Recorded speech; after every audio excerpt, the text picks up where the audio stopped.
So hello friends, welcome to our channel. If you guys facing fetching online profile in Call of Duty, so guys watch this video till end because in this video I am showing why this problem is coming and what is the solution of this problem. So guys you can watch this video till end and follow these steps. And if you guys new on my channel, you can like this video and don't forget to subscribe my channel.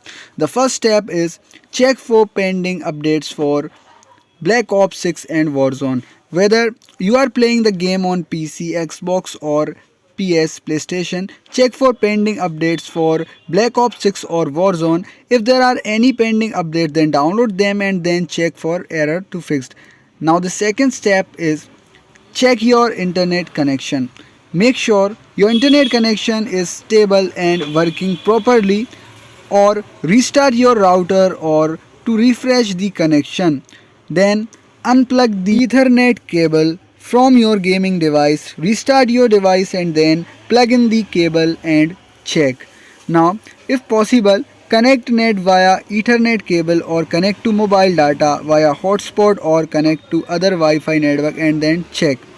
Or guys, you have to restart your device. I hope guys you understand what I am saying. These steps will help you in this problem. I hope guys you understand what I am saying. Do like this video. Don't forget to subscribe my channel. Thanks for watching.